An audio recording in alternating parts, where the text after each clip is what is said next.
I have taken thy measure, bringer of light.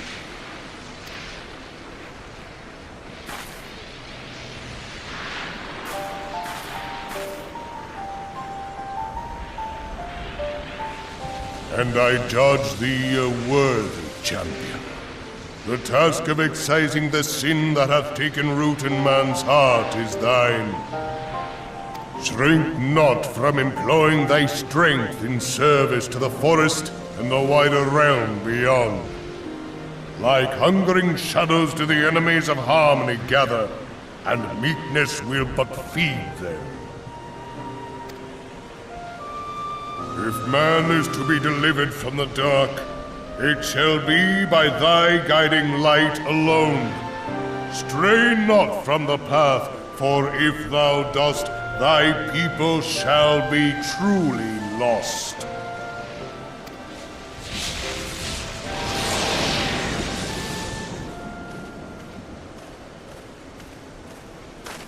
Thou hast slain the Lord of Levin. A regrettable act, but a necessary one.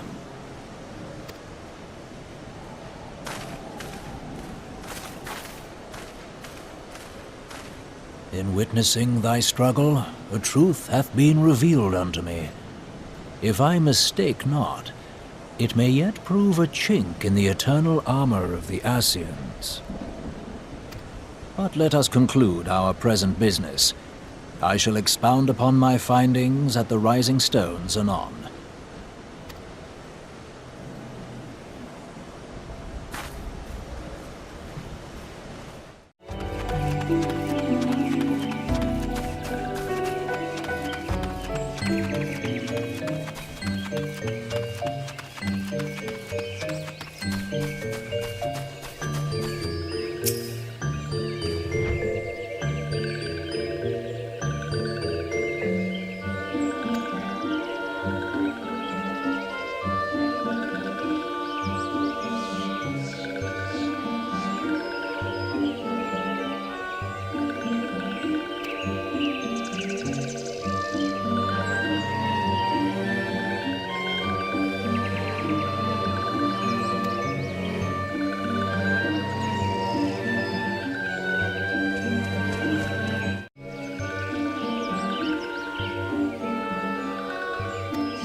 You are returned to us, dear friend, and none the worse for bearing the heavy burden which I did press upon you.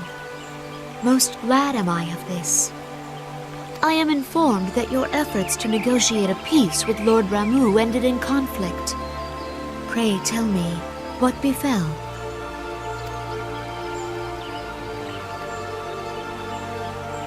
Ramuh made trial of you? I fear there is truth to his claim. It is the darkness within us that attracts the darkness without.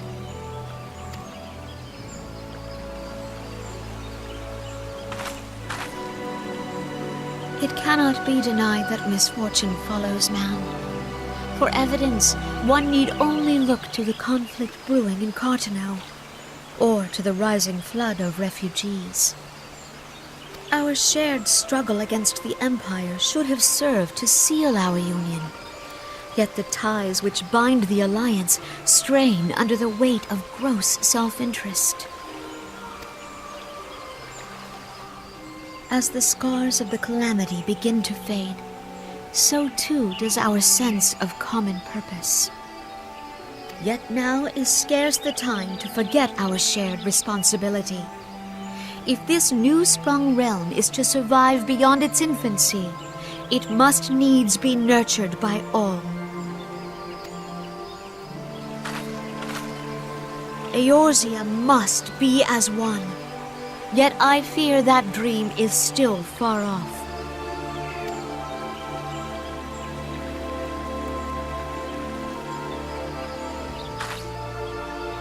On behalf of the people of Gridania and the elementals both, I thank you for all that you and your fellow scions have done.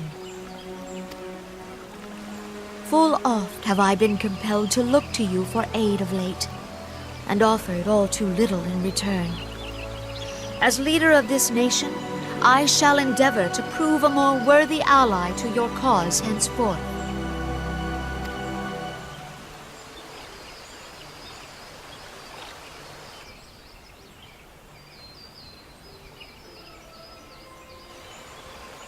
Lord Ramuh has departed, yet the keening of this ill wind grows no less insistent.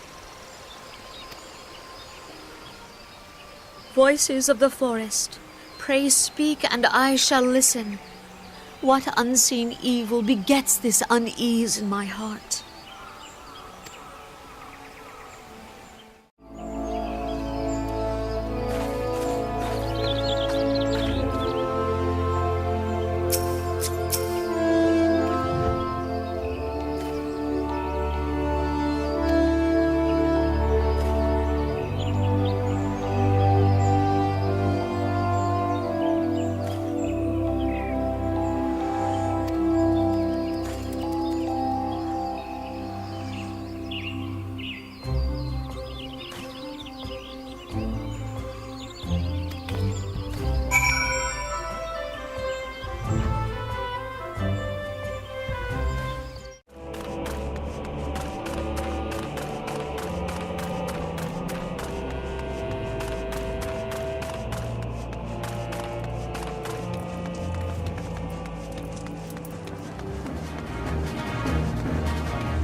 If everyone is ready, let us begin. Eorzea, the floor is yours.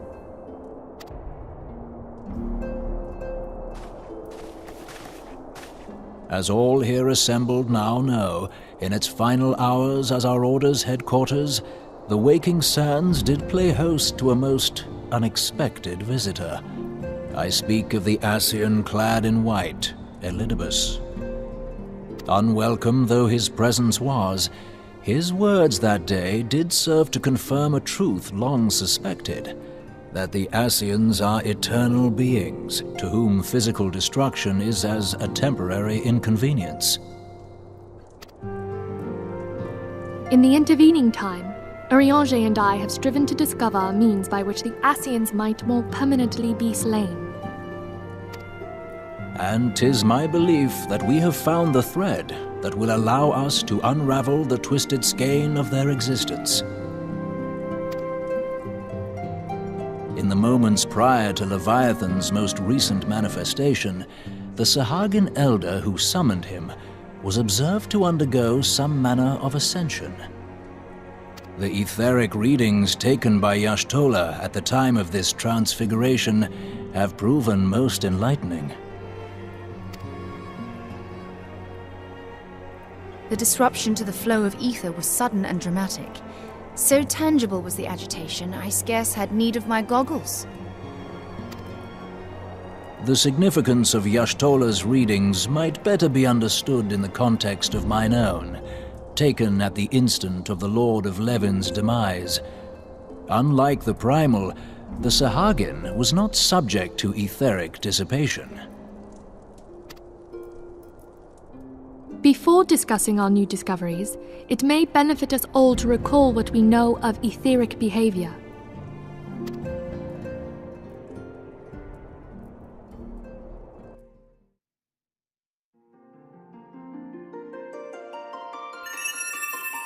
Let us begin at what some might call the end. When we who dwell in the material realm die, our spirits dissolve into the flow of ether and are returned to the ethereal realm. In turn, the restless energy which suffuses that plane streams back into our world, giving rise to new life. 'Tis as the heavens did decree, the way of all mortal souls.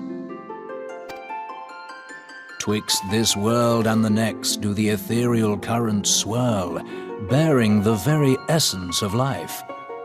Thus doth the cycle of birth, death, and rebirth continue unabated.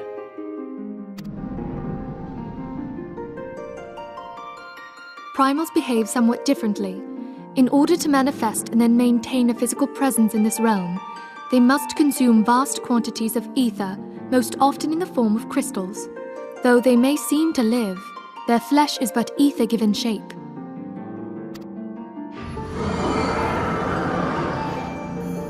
Thus, a defeated primal leaves behind no broken corpse.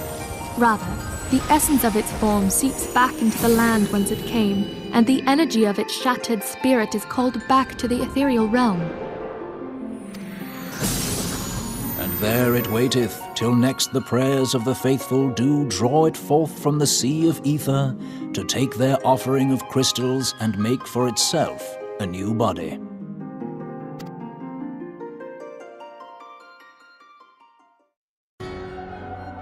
Which brings us on to the third group, the so-called immortals. They exist in a manner all their own. Quite. Even as the Sahagin elder fell to the Admiral's musket shot, I witnessed the release of an ethereal cloud, which immediately took possession of a nearby minion. A soul that dissipateth not upon the death of the flesh.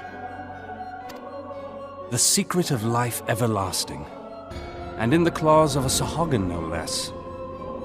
But I wonder, what would happen to one of these obstinate spirits should there be no suitable host for it to claim? If mortal death entails a return to the ethereal realm, it seems doubtful that the soul of an immortal would venture there. Nay, it merely withdraweth a distance, unto the shore of the ethereal sea, perchance, but no further. Yes, it exists in neither this realm nor the next, abiding instead in the space that lies between them. The Ascians took control of Thancred by means of a crystal of darkness, an artifact which, if our theories are correct, serves as a gateway to the place I have just described. I was hoping people had forgotten about that. I am sorry, my friend. For a mercy, the weary road of our research hath brought us unto an answer. The Sahagin ascended to an immortal state, but he did not possess a crystal of darkness through which to flee this realm. Thus was he consumed by Leviathan. If we could entrap the spirits of defeated Ascians in like manner, and thereby deny them resurrection,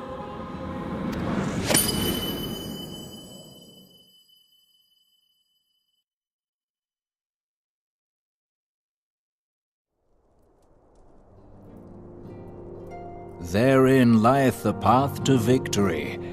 Thou art most perceptive, my lady.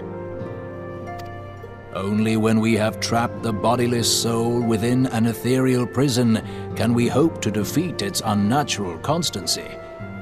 Thus might even an eternal paragon be consigned to oblivion. These feats are, of course, far easier said than done. At present, we lack a viable means to entrap and extinguish an Ascian soul. Yet, I believe it to be possible. The pieces of the puzzle lie before us. We have but to put them together.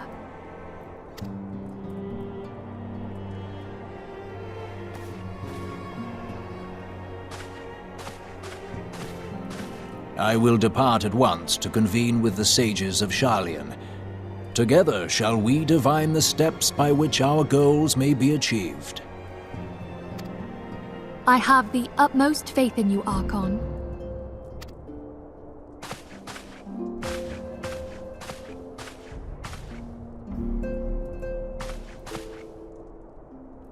Beg pardon, antecedent, but I would raise one final matter. Even now, a Sharlayan survey party seeketh to ascertain the fate of the students of Baldessian. Their findings shall soon be known to us. Though you harbor feelings of dread, I bid you surrender not to sorrow, but abide instead in hopeful prayer. I shall, Archon. Thank you.